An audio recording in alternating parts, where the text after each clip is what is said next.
Awesome. Nice to see you. Nice to meet you. Yeah, you are. Hello. John. How are you? Another Nice to John. see you. Yeah, fantastic. Welcome. And does he have a love of motorbikes, or would that No, be sort no, of stupid? no. But We yeah, What do you do? yeah, I mean they look amazing. Yeah, it's just Yeah, yeah, he okay. definitely has a love for Fox. He does. the bikes. Absolutely, he rides when he can, Right. and when he comes home, he rides quite a bit. So what we thought we'd do from this is we walk you around here too.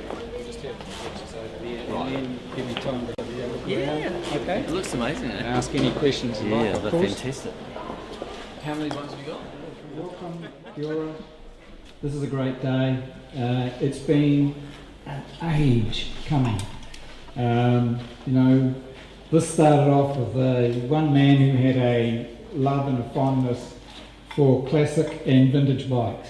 Started about 7 years ago when Tom Sturgis went to a motorcycle enthusiast meeting at the Stoke Town Hall, and there he saw a Tiger Cub, and the gentleman that he bought it from, Phil Taylor's here today, and Phil was telling me a story about the process that Tom went through to buy that, and if you get a chance to have a chat to Phil, it's quite humorous. And like a lot of bikes here, when you look at the bikes as they stand, they don't tell you much, but when you actually go and listen to someone who has some knowledge about a bike, they take on a certain personality. And it's when you see that personality, then you start to appreciate the bikes for more than what they are. So, you know, we've got a few stories around these bikes, and if you see one of the staff members as you tour around, just ask them about it, okay? That was a deviation from my speech, but never mind. In our view, this collection is probably the best that you'll see in New Zealand, if not beyond. We know that there are some very rare bikes here. There are some bikes that will never be ridden. And when you move about, particularly upstairs, when you see some of the bikes upstairs, they look so damn nice, you could stick them in your lounge. And I know that John, where's John? John, I think I've seen one in his lounge at one stage too. Still there. Now, the bikes here, not all of them will be ridden, but I do want to show you one bike. I'll just point it out to you, that when you look at it, you'd say, no way in hell. That bike that's standing there on that workbench, that's a 1916 Sunbeam. And Tom, this time next year, will have either still riding it or just started the Cannonball Rally, which goes from one side of the States to the other. That bike has to get up to an average of 40 miles per hour to meet the course. We don't think, Stephen, what is it's 3.5 horsepower. Right, 45. So Tom has to fire that thing at full throttle for about 3 weeks. So when you look at that thing, you just sort of say, come on. The significance and reputation of this collection has been enhanced recently with the addition of the Britain bikes, and that is through the goodwill of Kirstein Britain. Now, some of the collection is not here today. Now, when you look at these bikes, like all the rest, they're just magnificent pieces of engineering and just stunning work. And we know that that bike, along with all the rest here, would be welcome in most collections throughout the world. So, Kirstein, thank you so much for that. When you look around, you see the decorations. Neil McLaughlin, the magic man, is here today. Please introduce yourself to him, because he created this space. So it's not only a great space, I think it's a great place. So Neil, thank you for that. It is a wonderful place. For me, I think it's a place of learning, I think it's a place of reflection. It's a place to hide away. It's just a wonderful environment. And if you get overdosed on the bikes, then you can go around and look at the posters. Some of these posters are older than the bikes. They're very, very significant. And every time you look at it, like a good piece of art, they tell you something new. Every time. So don't just look at the bikes when you go around here. Please have a look at the paintings as well. It is extremely important for those people who know Tom and Heather. They're very giving people, and one of the things that they would be delighted to know is that people come and have a look at this. That's why they built this facility. That's the primary reason. A, to house the bikes. B, for people to enjoy them. So, you know, he will be delighted even though he's not here. It's a bit like snap, no crackle and pop. It's a shame that they're not here. But they did give me a note to read, and I'd like to read that to you now. Heather and I are delighted you are here today to officially open New Zealand Classic Motorcycles. We are grateful for the hard work, inspiration and support of so many who have worked so assiduously over the last 5 years to bring this vision to reality. That there are too many to recognise individually today does not reduce either their contribution or our appreciation. We are delighted with the result, and we hope you are as well. Old motorbikes are meant to be fun, poignant, lively and alive. We hope they bring a smile to your face and a memory to your heart of a simpler time. Their home here, we hope, reflects that and adds in a little way to the enjoyment of life in Nelson. So, thank you, Tom and Heather.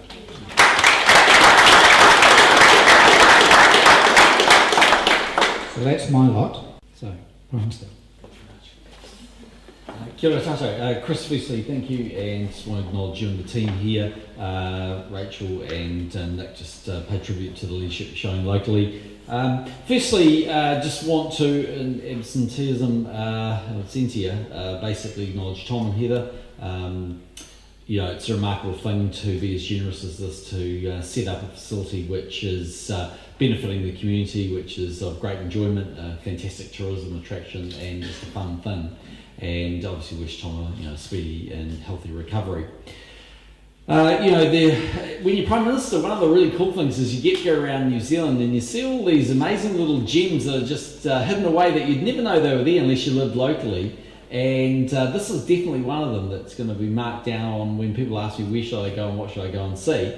I'll be telling them come here and have a look at these magnificent vintage motorbikes. It reminds me a bit of in Omaka, the thing that's been done there with Peter Jackson. It's just an incredible World War I facility. You'd never believe it. We took Prince William and Kate there when they were over there most recently. I think if you just take a moment to reflect on it, this is a place for everybody, isn't it? It's certainly a place where I'm sure young people will come along and sort of marvel at the technology and how old things look, and sort of in disbelief that people would actually have credibly used these as a form of transport back in the day, right through to a bit of an understanding maybe of how motorbikes work. But they're also a thing of great beauty, and for any age group they're a fun place to come and get a bit of a sense of motorbikes. I don't think you actually have to be a massive motorbike enthusiast to come here. You just have to want to spend a little bit of time understanding what sort of motor vehicles were developed over the years, or motorbikes were developed over the years, and understand the history of it. I'm Minister of Tourism, and as Minister of Tourism it's great to know that we're developing all sorts of places that people can come.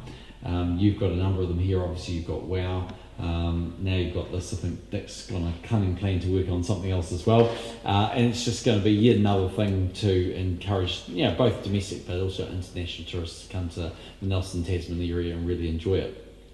Finally, just want to acknowledge all the volunteers and the work that they do. Like any place like this, it's one thing to have the generosity of someone like Tom and his wife Heather, but also you need to make the place function and operate, and the volunteers are a really critical part of that, so thank you for what you do. And lastly, just that it's great to see the philanthropic nature of what's happening here. This is something for the community, but it's giving back to the community, and it's a really lovely aspect of it.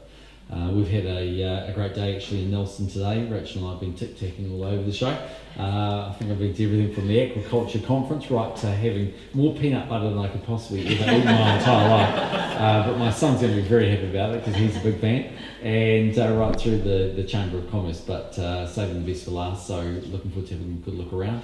But thank you very much for having me here, and it's great to officially declare it open. I know a few months after you opened the door, but it's great to have the privilege of doing that, so thanks for having us. Thank you.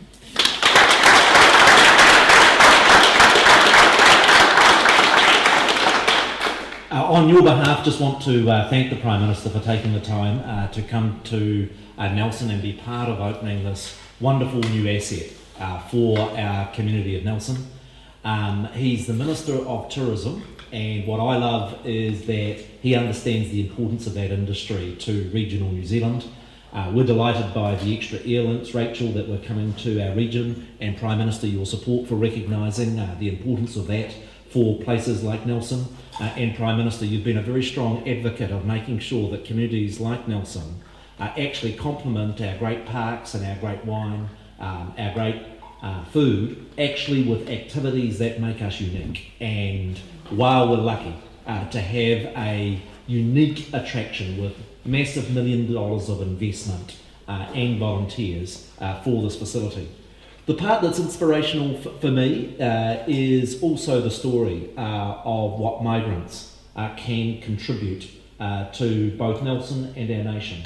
You know, I reflect PM on people like Elko Boswick, who came to Nelson and had the foresight to create cafes outside that we all thought was a bit loopy, and has actually changed our community forever. Or Herman Seyfried, who came to Nelson as a migrant to try and make wine out of apples, and actually thought wine out of grapes, which we said you can't do, and Nelson has established a whole industry.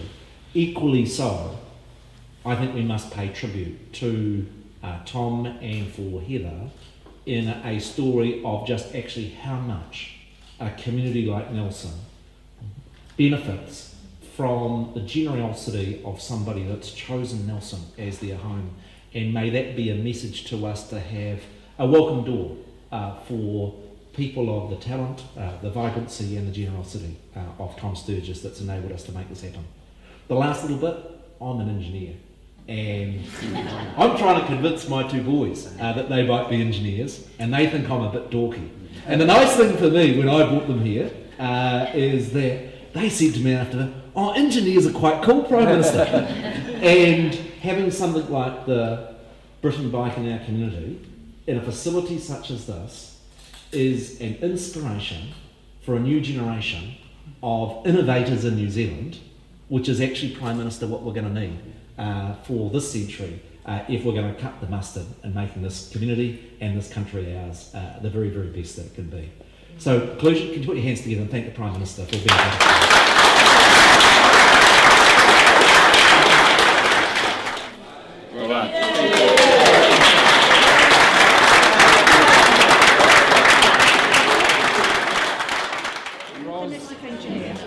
Yeah, Cleano. So I'm a domestic engineer on Saturdays too. Steve Scullion. Steve's the mechanic, head mechanic here. So he's responsible for all those bikes out there. I am the least mechanical person you'll ever meet, so come and live at our house. Hi, John. We met. Good to meet you. I can still want to test your memory. Yeah. But I said I was coming. A friend of mine, Dave Marshall, said Oh, yes. he said he might remember. Yeah, I do. Stu McCann. Lovely to meet you. Stu helps us to help on a lot of the e-bits. Before you go to the media thing, we'd like to present you with this painting. That's one of the early Indians, and it's done by a Nelson artist. Where did he go? That's really amazing. Okay, thanks very much. That's very kind of you. That's big. Yeah, pleased to do it. It all comes in, he just wants to paint. It's beautiful. Yeah. That's amazing. I've got a great spot in my office for that. So inside the toilet door, John, or something, perhaps? No, I've got an office in the back. It's great. I've got pictures of people building different things. Yeah. Oh, good stuff. So do you want to get a photo there? Excuse me. All yours, sir. Yeah, thank you very much.